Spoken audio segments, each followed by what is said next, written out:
আজকের এই ভিডিওটা অতি গুরুত্বপূর্ণ। দেখা মাত্র প্রত্যেকটা বাংলাদেশী নাগরিক এটা ভিডিওটা শেয়ার করে দিবেন, কারণ আমি যে তথ্যগুলো দিচ্ছি আরেকটা এরকম অভ্যর্থন হবে, এই জুলাইয়ের মতো আরেকটা অভ্যর্থন হবে। মনের জোর নাই, বুদ্ধি নাই, এরকম ধ্বংস হইতে থাকবে। আজকে সচিবালয় যেটা প্রাণ কেন্দ্রে আঘাত লাগছে, এর চেয়ে বড় প্রাণ কেন্দ্রে আগামীতে আঘাত লাগবে। ডক্টর ইউনূস স্যার, আপনি ফেলিওর হবেন, 100% ফেলিওর হবেন। এই রাষ্ট্রের একটা নিয়ম নীতি পরিবর্তন করার ক্ষমতা আপনার ইচ্ছে আছে, কিন্তু আপনার ক্ষমতা থাকবে না। ওগুলি কি উপদেষ্টা? রিজেক্টেড গাড়ি, রিজেক্টেড গাড়ি পরিবর্তন করতে হবে যদি রাষ্ট্র পরিচালনা করতে হয়।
এর মধ্যে অনেকবার শুনানি পেছানো হয়েছে 5 আগস্ট পরবর্তী সময়ে। এর পাশাপাশি আমরা আজকে শহীদ মিনারে যে 7টি পয়েন্ট ঘোষণা করেছি, যে 7টি দফা স্মারকলিপির মধ্যে লেখা আছে, সেগুলো নিয়ে তিনি কোনো মন্তব্য করতে রাজি হননি। এজন্য আমরা কালকে যদি ন্যায় বিচারের কোনো ইঙ্গিত আমরা না দেখি, অফিসিয়াল কোনো স্টেটমেন্ট কেউ না দেয়, অবশ্যই আমরা শাহবাগ ব্লকেট করব।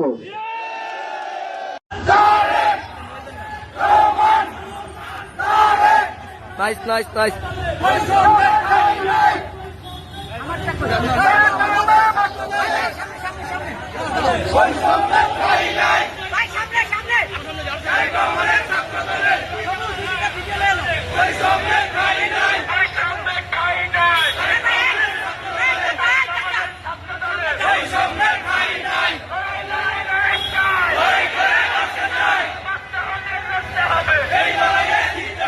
একেই বোধহয় বলে গ্রহস্পর্শ। ইউনিস চাচা, যাকে বলে একদম ইন দা ভোগ অফ মা। আসলে হাসিনাকে তাড়াবার সময় বাংলাদেশের যে অবস্থা হয়েছিল, ইউনিস চাচাকে নিয়ে গোটা বাংলাদেশ যেভাবে জ্বলছে, সেখানে তার অবস্থা তার থেকেও খারাপ হয়েছে। ঢাকায় অন্তত 3-4টে ইস্যুতে সেখানে কিন্তু মিছিল চলছে, এবং প্রত্যেক মিছিল থেকেই একটাই ডাক, 48 ঘন্টা সময় দিলাম, তার মধ্যে এই প্রবলেম সলভ করো, না হলে তুমি গদি ছাড়ো, তোমাকে হাসিনার থেকেও খারাপ অবস্থা করে তাড়াবো। এই ডাক গোটা বাংলাদেশ জুড়ে হয়ে গেছে, এবং একের পর এক মিছিল ঢাকার রাজপথে নামছে। তাদের কারুর হাতে মশাল, কারুর হাতে লাঠি, এবং ইউনিসকে হুমকি, 48 ঘন্টার মধ্যে আমাদের সলভ করো। কেন এই সমস্যাটা হচ্ছে? আসলে ইউনিস চাচা বেসিক্যালি তো একজন সুদখোর মহাজন।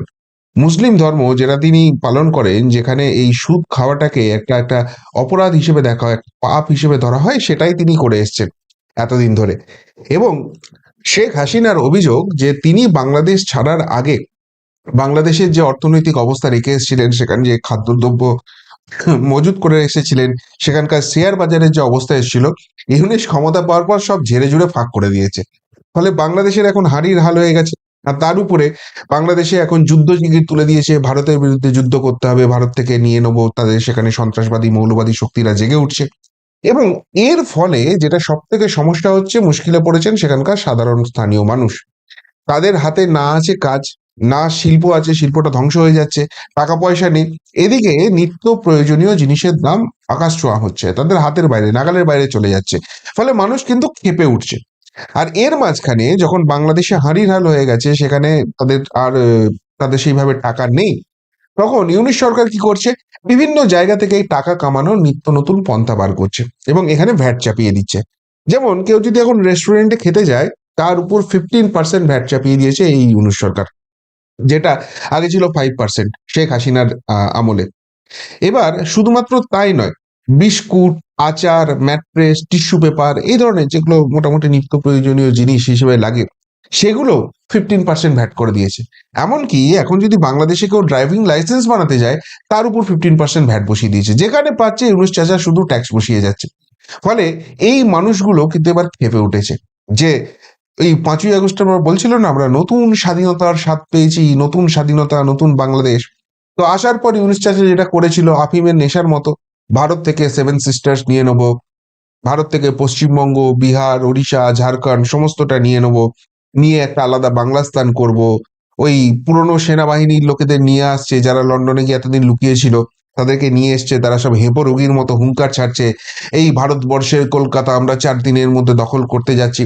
বাংলাদেশিরা এইসব নিয়ে বেশ ভুলেছিল, কিন্তু পেটের টান বড় টান, যখন সেই টানটা পড়ছে তাদের উপরে, তখন অবস্থা তাদের খারাপ হয়ে যাচ্ছে।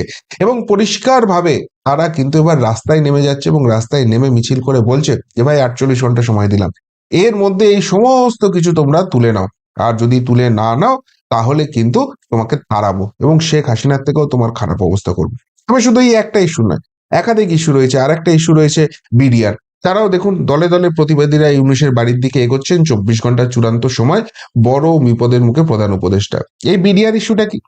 বিডিআর ইস্যুটা হচ্ছে যে একটা খুন হয়েছিল এবং সেই খুনটা হওয়ার পর সেখানে কিছু 14 জনকে মোট অ্যারেস্ট করে রাখা হয়েছে, তাদের বিচার প্রক্রিয়া চলছে এবং তার মধ্যে 9 জন হচ্ছে আবার সংবাদ মাধ্যমের কর্মী। তাদেরকে এই বিডিআর যারা করেন তাদের দাবি হচ্ছে তাদেরকে ফাঁসিয়ে দেওয়া হচ্ছে।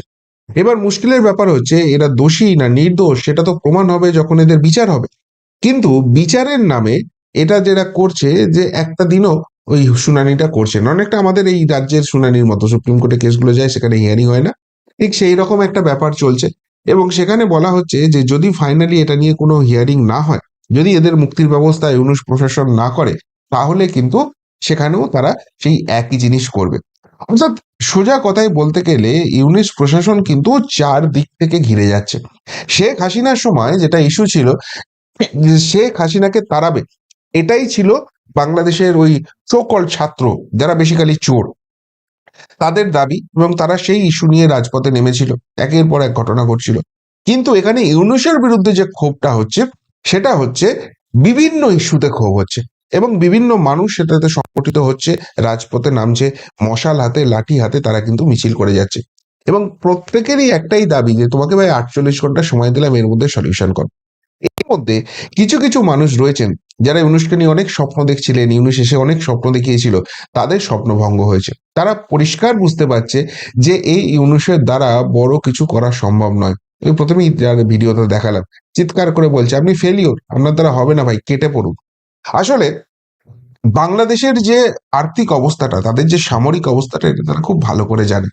এর মাঝখানে ইউনূস যদি সত্যিই একটা সদিচ্ছাওয়ালা লোক হতো, তাহলে কি করতো, সে ক্ষমতাটা আসার পর 3 মাসের মধ্যে ইলেকশন করে বাংলাদেশে একটা গণতান্ত্রিক পদ্ধতিতে সরকার করত। কিন্তু সে যেটা করেছে, এখনো ইলেকশন করার কোন রকম কোনো ঠিক ঠিকানা নেই এবং ইলেকশন আলটিমেটলি করতেও চায় না। ইলেকশন তখনই করবে যখন পুরো প্রশাসনটাকে নিজের কন্ট্রোলে নিয়ে নিতে পারবে, যাদেরকে দিয়ে ভোট লুট করাতে পারে এবং নিজের একটা রাজনৈতিক পার্টি করতে পারবে। সেই রাজনৈতিক পার্টিটা ক্ষমতায় থাকবে এবং যতদিন না ইউনূস দেহত্যাগ করছে ততদিন পদত্যাগ করবে না, এই জায়গাটা তৈরি করার চেষ্টা করছে। এদিকে মুশকিলের ব্যাপার হচ্ছে ইউনূসকে সামনে মুখোশের মতো রেখেছিল, কিন্তু শেখ হাসিনাকে সরিয়ে অ্যাকচুয়ালি ক্ষমতাটা দখল করতে চেয়েছিল বিএনপি। সেই বিএনপিকে এখন সাইড করার চেষ্টা করছে। এর পাশাপাশি জামাত, তাদের দীর্ঘদিনের ইচ্ছা তারা বাংলাদেশের গদিতে বসবে। এমনকি এই সোকল যে ছাত্র আন্দোলন করেছিল, তারাও চায় বাংলাদেশের গদিতে বসতে। ফলে সকলেই ক্ষমতা নিয়ে মারপিট করে যাচ্ছে। আর এর মাঝখানে ইউনূসের যেটা আরো সর্বনাশ হয়েছিল, যেটা ভেবেছিল যে ভারতের বিরুদ্ধে এরকম চিটিং পিটিং কথা বলবো, ভারতকে উত্তপ্ত করব, ভারত পাল্টা গুলিগোলা চালাবে, আর সেই জায়গা থেকে বাংলাদেশিদের বলবো দেখেছো ভারত আমাদের কিরকম শত্রু দেশ, তারা আমাদের সঙ্গে যুদ্ধ করছে, এই অবস্থায় কোনো রকম কোনো ভোটফোট করা যাবে না, আমাদের সবাইকে এক থাকতে হবে এবং ভারতের বিরুদ্ধে যুদ্ধ করতে হবে। কিন্তু ভারত তো সেসব গুলিগালা চালানো অনেক দূরের কথা, ঠান্ডা মাথায় ব্যাপারটা ডিল করছে। উল্টে যখনই বাংলাদেশ বিপদে পড়ছে, বাংলাদেশকে তারা খাবার টাবার পাঠিয়ে দিচ্ছে, অবশ্যই পয়সার বিনিময়ে বাণিজ্য সম্পর্ক তারা রক্ষা করছে। কিন্তু এতে মুশকিলটা যেটা ইউনূসের হয়েছে, এই যে সাধারণ মানুষ যারা এইসব যুদ্ধ অশান্তি চায় না, যারা নিজেদের পেট কাপড়ের চিন্তাটা নিয়েই বেশি ব্যস্ত থাকে, তাদেরকে ভারতের বিরুদ্ধে খেপানো যাচ্ছে না। উল্টে তারা বলছে যে ভাই ভারতের সঙ্গে তুমি সম্পর্ক খারাপ করছো, আমরা ওই দেশে চিকিৎসা করাতে যেতে পারছি না, আমরা ওই দেশে ঘুরতে যেতে পারছি না, আমাদের শিক্ষা পড়াশোনা, আমাদের ছেলে মেয়েদের যে বাইরে পাঠাবো সেই জায়গাগুলো ব্লক হয়ে যাচ্ছে। এইটা করে তুমি আলটিমেটলি করছো কি? তুমি তো দেশের সর্বনাশ করে ছেড়ে দিচ্ছ। ফলে ইউনিসের উপর কিন্তু ক্রমশ বাংলাদেশের মানুষের আস্থাটা কমতে শুরু করেছে। আর আস্থাটা যত কমছে ততই কিন্তু এবার মানুষ বুঝেছে যে ইউনিস যেহেতু গদি ছেড়ে যাবে না, অত্যন্ত ক্ষমতালোভী লোকটা একটা, সেই জন্য তাকে তাড়াতে হবে, এবং তাড়াতে হলে শেখ হাসিনার থেকেও মারাত্মক আন্দোলন করতে হবে, তবেই এই ইউনিসকে হটানো সম্ভব রয়েছে। আর সেই কারণেই কিন্তু এই চারিদিকে এত কিছু গন্ডগোল শুরু হয়ে গেছে। এবার মজার ব্যাপার হচ্ছে, আপনারা জানেন যে একটা ইন্টারন্যাশনাল মিডিয়াতে স্পেকুলেশন আছে যে 20শে জানুয়ারি যখন ডোনাল্ড ট্রাম্প শপথ গ্রহণ করবেন এবং হোয়াইট হাউসে ঢুকবেন, তখন তার মদতে এবং নরেন্দ্র মোদীর সহযোগিতায় শেখ হাসিনা বাংলাদেশে প্রত্যাবর্তন করতে পারেন। এরকম একটা সম্ভাবনার কথা কিন্তু বারবার আলোচনা চলছে। ইউনিসও সেটা খুব ভালো করে জানে, কেননা ইউনিস এমন একটা জায়গায় বসে আছে যেখান থেকে আইবি রিপোর্ট সবকিছু ইউনিসের কাছে যায়। তো সেই জায়গা থেকে শেখ হাসিনা যদি একবার বাংলাদেশে এন্ট্রি নিয়ে নেয়, সেখানকার মানুষ যেরকম ক্ষেপে আছে, ইউনিসের জন্য কিন্তু প্রচন্ড সেটা খারাপ জায়গায় চলে যাবে। সেই জন্য এই 20শে জানুয়ারির আগে যে করে হোক একটা ভারত বিরোধী জায়গা অসম্ভবভাবে তৈরি করতে চাইছে ইউনিস, কিন্তু সেটাতেও সে ব্যর্থ হচ্ছে। কিছুতেই ভারতকে উত্তপ্ত করে, ভারতকে খেপিয়ে গুলিগোলা চালাতে পারছে না এবং যুদ্ধটা লাগাতে পারছে না। আর ভারত খুব ঠান্ডা মাথায় যেটা ডিল করছে যে ভাই, কানাডার প্রধানমন্ত্রী জাস্টিন ট্রুডো এত বড় বড় বগ্নি ছাড়তো, ওখানে খালিস্তানিদের চাষ করেছিল, তাকে সাইজ করে দেওয়া হলো, সে ক্ষমতা ছেড়ে পালালো। ইউনিস কনসে খেতকি মুলি। সুতরাং ইউনিসকে নিয়ে এত ভাবার কোনো দরকার নেই। ইউনিসকে ঠান্ডা করার জন্য কূটনৈতিক চাপ যথেষ্ট, এবং সেই জায়গাটাই করছে। এবং ইউনিসকে যারা যারা সহযোগিতা করতে পারতো, সেই পাকিস্তান, সেখানে তালিবান ঢুকে তাদের 12টা বাজিয়ে দিয়েছে, ওখান থেকে কোনো সাপোর্ট আসবে না। চীন, তাদের অবস্থা এখন এতখানি খারাপ হয়ে গেছে যে তারাও বুঝতে পারছে যে ভারতের সঙ্গে বন্ধুত্ব করতে হবে। হয়তো সেই বন্ধুত্বের আড়ালে চীন ক্ষতি করার চেষ্টা করতে পারে, সেটা ভবিষ্যতের কথা, কিন্তু এখন সরাসরি প্রকাশ্যে তারা কিন্তু বাংলাদেশকে সাপোর্ট করতে পারবে না। ফলে ইউনিসের সাপোর্টিং ঘুটি সমস্ত কিছু চলে যাচ্ছে। আর জো বাইডেন তো এমনি ক্ষমতা থেকে চলে যাচ্ছে। ফলে ভারত এই 20শে জানুয়ারির জন্য অপেক্ষা করছে। ইউনিসও কিন্তু এই 20শে জানুয়ারির মধ্যেই বড় কিছু করার একটা চেষ্টা করছে, কিন্তু সেখানে তার কাল হয়ে গেছে। তার দেশের মধ্যেই এই আভ্যন্তরীণ গন্ডগোল, কার্যত গৃহযুদ্ধ বেঁধে যাওয়ার মতো অবস্থা, এবং বাংলাদেশের মানুষের তার উপর অনাস্থাটা দিন দিন বেড়ে যাওয়া।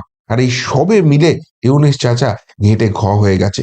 ছিল সুদখোর মহাজন, এসেছিল ক্ষমতা ভোগ করতে, এবং সেখানে ভারত বিরোধী জিগির করে একটা এই মৌলবাদী শক্তিকে জাগাতে, কিন্তু সেই সব করতে গিয়ে যে এত বড় বাঁশ খেয়ে যেতে হবে ভাবতেও পারেনি।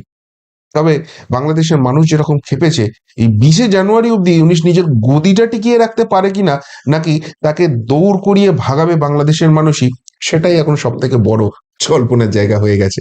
কি বলবেন ইউনিস চাচার এই অবস্থা নিয়ে? আর নিজের দেশের লোকই যেভাবে তার প্রতি অনাস্থা দেখাচ্ছে, যেভাবে তাকে 48 ঘন্টার টাইম লাইন বেঁধে দিচ্ছে, এবং না পারলে তাকে তাড়ানোর প্ল্যান করছে, সেই নিয়ে যদি কিছু বলার থাকে অবশ্যই কমেন্ট বক্সে কমেন্ট করে জানাবেন। এখনকার মতো এখানেই শেষ করলাম, ফেরত আসছি নতুন প্রতিবেদন নিয়ে খুব তাড়াতাড়ি।